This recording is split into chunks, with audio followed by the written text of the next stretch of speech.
marking the 50th anniversary of the start of the Cultural Revolution, but not in China. There are no official events planned by the authorities to remember the 50-year milestone. How to handle the 10-year period when Communist leader Mao Zedong headed a campaign to eliminate his rivals and called on Chinese youth to purge society has remained a challenge to the country's rulers. It was a chaotic and murderous period.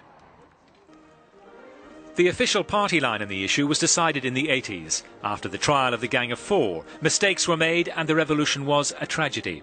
End of debate. Neither the legitimacy of Mao, around whom a personality cult developed, or the party were challenged. From the start of the Cultural Revolution, Mao's little red book of quotations became the Bible of young people.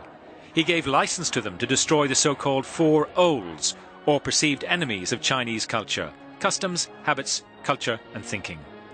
Schools and temples were destroyed, children turned on their parents, students on their teachers, 2 generations of intellectuals were sacrificed, 36 million people were persecuted, thousands were beaten to death or driven to suicide. The young fanatics were between 14 and 30 years old. They became Red Guards employed by the regime. Zhao Xunli was one of them. He was 13 when the revolution started. He never questioned it and remains nostalgic of the era. The 30 years after the reforms show that this was totally wrong. The reforms did not bring any benefit to our country, to our lives. They did not bring any development to our economy or our industry. For those who are Mao admirers, the ideology of the Cultural Revolution, proletariat, was fundamental, and it was just. The people who feel nostalgic about the Cultural Revolution are usually old, retired workers and officials from Mao's era. There is a Chinese saying, you still trust the one who already has cheated on you. This situation still remains, because the current society is very unstable. The unequal distribution of wealth makes people unhappy, and this drives people to long for Mao Zedong.